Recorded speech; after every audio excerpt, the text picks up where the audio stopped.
श्री गणेशाय नमः। वक्रतुंड महाकाय सूर्यकोटि समप्रभ निर्विघ्नं कुरु मे देवं सर्वकार्येषु सर्वदा। अब हम गणेश जी का नाम लेकर शिव पुराण प्रारंभ करते हैं। ओम नमः शिवाय, ओम नमः शिवाय, ओम नमः शिवाय। भोले बाबा को, शंकर भगवान को कोटि कोटि प्रणाम। अब हम शिव पुराण में श्री रुद्र संहिता के प्रथम खंड में 9वां अध्याय प्रारंभ करते हैं। देवी उमा एवं भगवान शिव का प्राकट्य एवं उपदेश देना। ब्रह्मा जी बोले, नारद, भगवान विष्णु द्वारा की गई अपनी स्तुति सुनकर कल्याणमयी शिव बहुत प्रसन्न हुए और देवी उमा सहित वहाँ प्रकट हो गए। भगवान शिव के 5 मुख थे और हर मुख में 3-3 नेत्र थे। मस्तक में चंद्रमा, सिर पर जटा तथा संपूर्ण अंगों में विभूति लगा रखी थी। 10 भुजा वाले गले में नीलकंठ आभूषणों से विभूषित और माथे पर भस्म का त्रिपुंड लगाए थे। उनका यह रूप मन को मोहित करने वाला और परम आनंदमयी था। महादेव जी के साथ भगवती उमा ने भी हमें दर्शन दिए। उनको देखकर मैंने और विष्णु जी ने पुनः उनकी स्तुति करनी शुरू कर दी। तब पापों का नाश करने वाले तथा अपने भक्तों पर सदा कृपा दृष्टि रखने वाले महेश्वर ने मुझे और भगवान विष्णु को श्वास से वेद का उपदेश दिया। तत्पश्चात उन्होंने हमें गुप्त ज्ञान प्रदान किया। वेद का ज्ञान प्राप्त कर कृतार्थ हुए।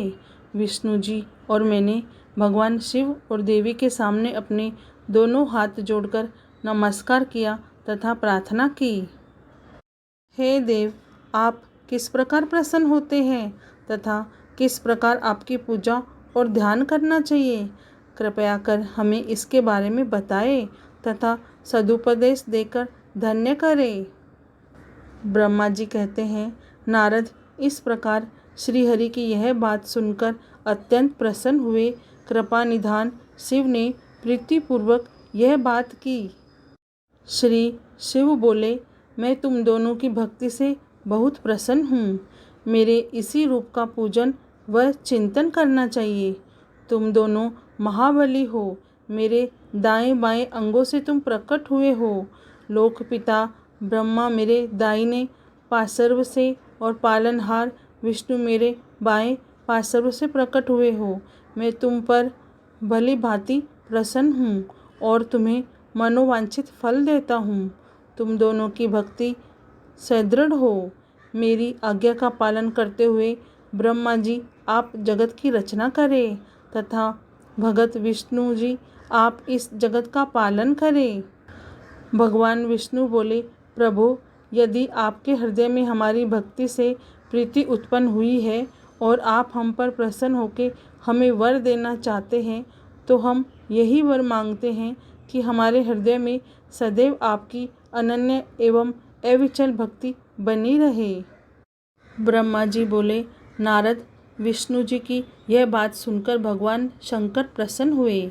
तब हमने दोनों हाथ जोड़कर उन्हें प्रणाम किया। शिव जी कहते हैं, मैं सृष्टि, पालन और संहार का कर्ता हूँ। मेरा स्वरूप सगुण और निर्गुण है। मैं ही सच्चिदानंद निर्विकार परम ब्रह्म और परमात्मा हूँ।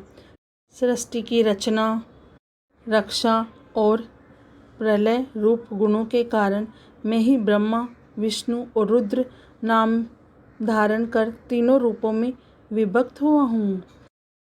मैं भक्त वत्सल हूँ और भक्तों की प्रार्थना को सदैव पूरी करता हूँ। मेरे इसी अंश से रुद्र की उत्पत्ति होगी।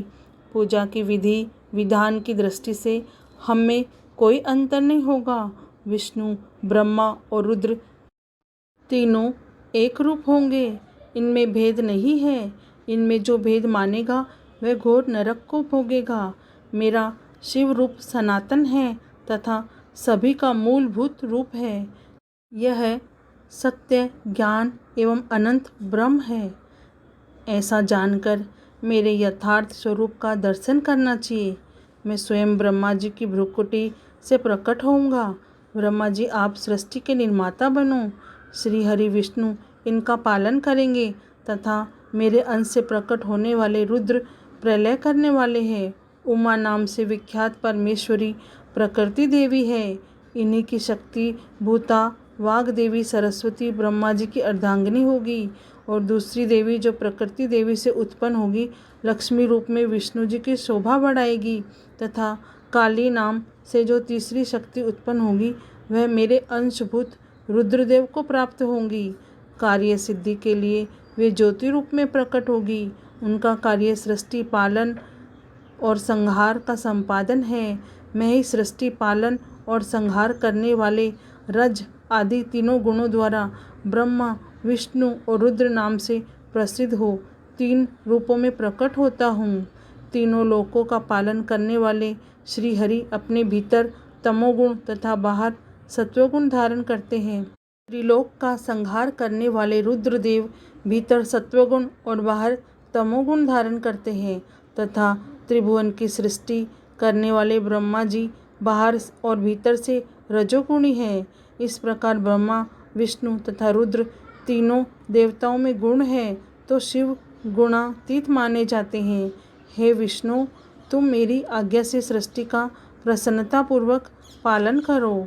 ऐसा करने से तुम तीनों लोक में पूजनीय होगे। अब हमारा शिव पुराण में श्री रुद्र संहिता के प्रथम खंड में 9वां अध्याय समाप्त हुआ। ओम नमः शिवाय, ओम नमः शिवाय, ओम नमः शिवाय। हे भोलेनाथ, हे शिव शंभु, जगत के पालनहार, हमारी सबकी रक्षा करना, हमें हमेशा सही मार्गदर्शन देना। जय भोलेनाथ।